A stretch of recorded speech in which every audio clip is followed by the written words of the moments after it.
Ship 40 just left Massey's. Ship 41 arrived days later at the exact same site. That never happens. Normally, one Starship waits months before the next moves in. SpaceX just broke that rule. Why the rush? NASA's Artemis 3 deadline is mid-2027, and the clock is running out fast. One delay now could push the moon landing back for years. Here's why SpaceX is suddenly racing the calendar. Stay with me. Ship 40 rolled back to the production site on June 24th. It had just finished a single-engine static fire, one engine out of 6. That alone raised a question. Was SpaceX not ready for the full burn? Or was something else going on? Here is what most people missed. That same evening, the cryogenic test stand started moving too. Not toward Ship 40, toward the production site to be prepped for Ship 41. Within 4 days, by June 28th, that stand was sitting inside Mega Bay 2, and Ship 41 was lifted onto it. Then it rolled straight out to Massey's. The exact site Ship 40 had just left. 4 days. That is the entire gap between one Starship leaving a test stand and the next one arriving on it. Under the old development rhythm, that gap used to be measured in months, not days. So the real question is not whether SpaceX is moving fast. It is why it suddenly needs to. The 4-day handoff. Picture a factory with only one paint booth. Normally, one car goes in, gets painted, rolls out, and only then does the next car pull up. That is how Starship testing has worked for years. One ship at Massey's at a time, start to finish, before the next one even leaves the barn. What just happened at Massey's broke that model. Ship 41 did not wait for a green light. It was lifted, moved, and rolled out almost the moment the stand was free. Most people watching this program assumed Massey's would stay locked onto Flight 13 hardware until that work was fully wrapped. Instead, SpaceX opened the door for Flight 14 before Flight 13 had even finished its own job. That matters more than it sounds. Starships are not disposable test dummies. Each one carries months of welding, plumbing, and structural work before it ever reaches a test stand. Under the old approach, a new ship did not show up until its predecessor's testing was nearly complete, and sometimes not until after the earlier vehicle had already flown and the data had already come back. Skipping that gap is not a small scheduling tweak. It is a change in philosophy. What these tests actually prove. Before going further, here is what Ship 41 is about to go through in plain terms. Structural testing comes first. SpaceX pressurizes the tanks, the plumbing, and the main airframe, basically checking whether the vehicle can hold its own shape under stress before anything ever touches propellant. That step exists specifically to catch the kind of weakness that damaged Ship 36 earlier in the program. Then comes cryogenic testing. Think of it as the vehicle equivalent of dunking a balloon in an ice bath while it is still being inflated. SpaceX loads the tanks with liquid oxygen and liquid methane, both stored at temperatures far below anything on a weather forecast, and watches how the metal skin handles that shock. In earlier prototypes, engineers tested one tank at a time. Now, both tanks typically get loaded together, oxygen filled to capacity, methane filled partially or fully, depending on what the test is actually trying to learn. With the recent upgrades at Massey's, this could be one of the most heavily loaded cryogenic tests SpaceX has run yet, with frost forming across the entire vehicle. Pass both of those, and the ship heads back to the production site for inspection and engine installation. Only after that does it become eligible for a static fire, and eventually a flight. None of that is simple. None of it is fast by nature, which is exactly why compressing the time between vehicles rather than the tests themselves is the only lever SpaceX actually has left to pull. The assembly line hiding in plain sight. Here's the pattern almost nobody was talking about before this week. Ship 40 and Ship 41 are no longer following each other in a straight line. They are alternating. While Ship 41 goes through cryogenic testing, Ship 40 quietly gets its inspections and any needed modifications done on the side.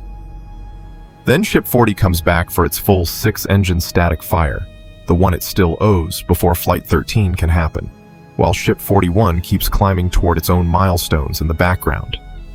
2 vehicles, 1 stand, almost no downtime between them, and Massey's is not done filling up.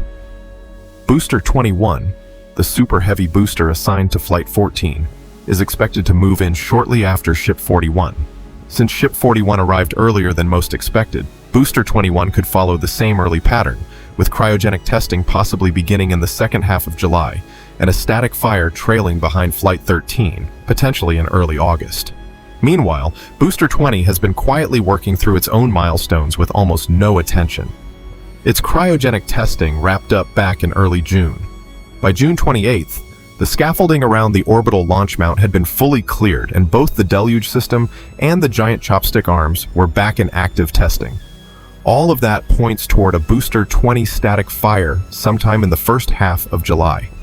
Stack all of that up and you get 4 major pieces of flight hardware, from 2 different Starship generations of testing, moving through the same short stretch of Texas coastline, in overlapping windows. That appears to be the busiest Massey's has ever been at one time. So what is actually forcing SpaceX to run 4 programs at once instead of 1 at a time? The number that explains everything. Here it is, mid-2027. That is the current target date for Artemis 3, the mission where SpaceX's human landing system is supposed to dock with NASA's Orion spacecraft and put American astronauts back on the lunar surface for the first time since Apollo. Before that mission is allowed to happen, Starship has to climb an entire ladder of increasingly difficult, unforgiving milestones, reaching orbit reliably every time, restarting a Raptor engine in the vacuum of space, which is closer to restarting a car engine with no air, no gravity, and no room for a second attempt than anything tested on the ground. Deploying real payloads on schedule, surviving atmospheric re-entry without losing a single critical heat shield tile, proving the vehicle can be refurbished and reflown quickly and repeatedly, not just once as a demonstration.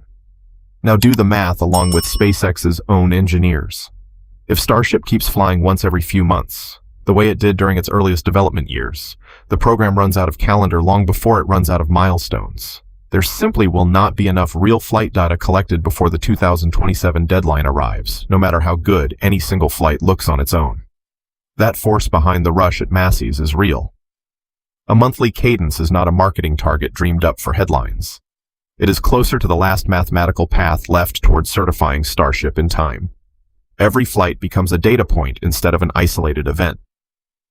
A problem discovered on Flight 13 can be diagnosed, corrected, and retested on Flight 14 within weeks, instead of sitting on a shelf for half a year waiting for the next available test slot.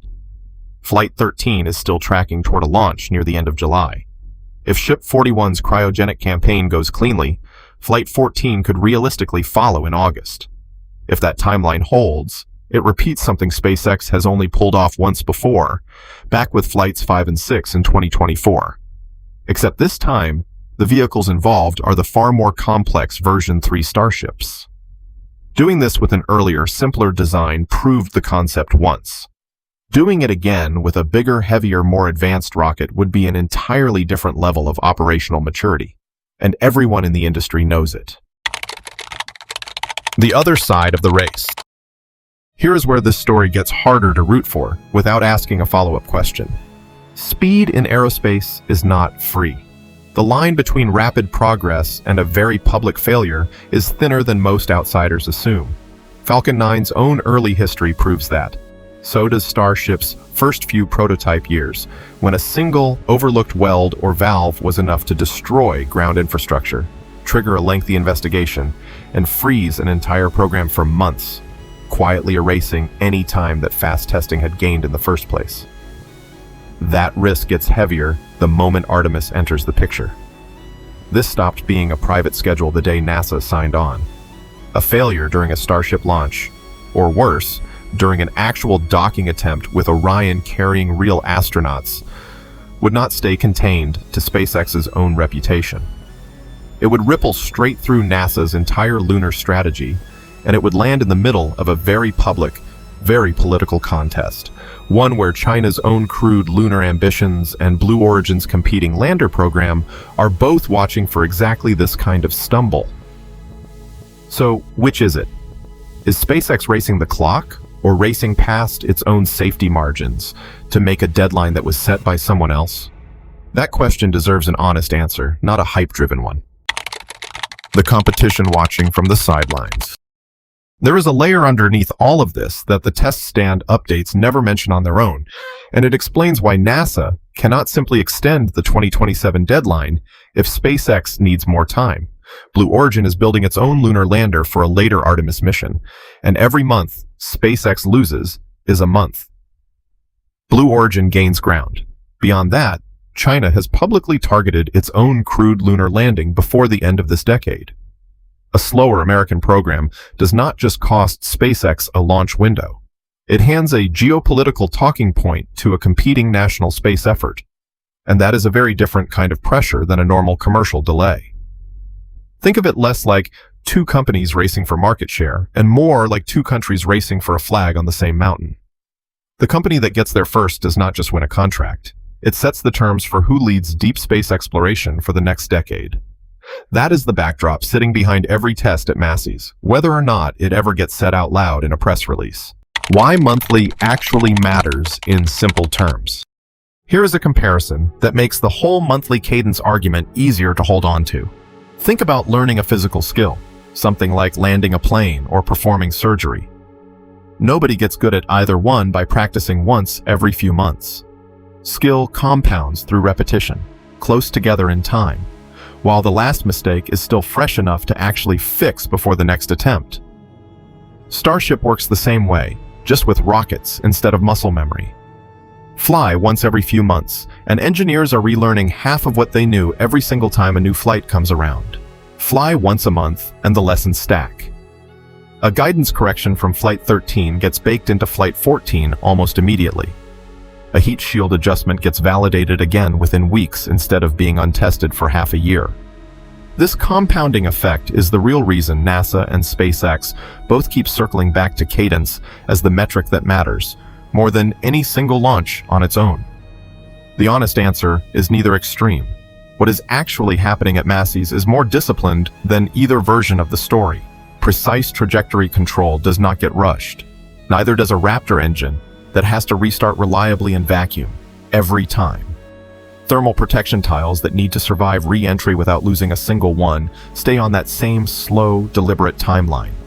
And a landing sequence accurate enough to eventually trust with a human crew on board gets the least room for shortcuts of all. What gets compressed instead is the dead time sitting in between those tests. That is the real twist buried inside this story. SpaceX is not cutting corners to hit a monthly cadence. It is rebuilding its entire ground operation at Starbase now and eventually in Florida so that fuel logistics, orbital launch mount turnaround, chopstick catch operations, and megabay production all start functioning closer to an assembly line than a research program. Sometimes the fastest route to a deadline is not skipping a test. It is repeating one calmly until every single result lines up the same way twice in a row. Only once that kind of infrastructure becomes standard does a monthly launch rate turn from a reckless bet into a sustainable operating rhythm. This distinction marks the difference between a program racing toward disaster and one racing toward Artemis 3 on purpose. What happens next? This is where the picture widens one more time. Flight 13 and Flight 14 are the clearest test case for this new pace, but nobody inside or outside SpaceX is promising it holds beyond them. Flight 15 could bring Florida operations into the mix, and that means new pads, new logistics teams, and an entirely new set of variables that Starbase alone has never had to account for. A cadence that works on one stretch of the Texas coast does not automatically transfer to a second launch site 3 states away, with different weather, different infrastructure, and a different regulatory environment layered on top. Still, hold on to what already changed in the space of 4 days. A ship that had just finished its own testing did not get a quiet break before the next one showed up. Its replacement was already rolling in behind it.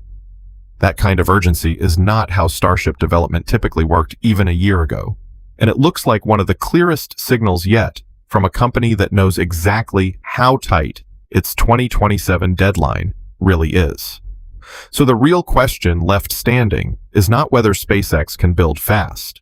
It is already answered that 4 days at a time. The real question is whether it can keep building fast while landing every single milestone that Artemis 3 depends on, with almost no room left for a setback that costs 6 more months of a program the entire country is watching. That answer will not come from a press release, and it will not come from a headline either. It will come from what actually happens on the stand at Massey's over the next few weeks. One cryogenic test, one static fire, one flight at a time. That's the data as it stands today. Thanks for watching, engineers. Like, share, comment, and subscribe to the Space Brief, then check the end screen for the next Starship analysis.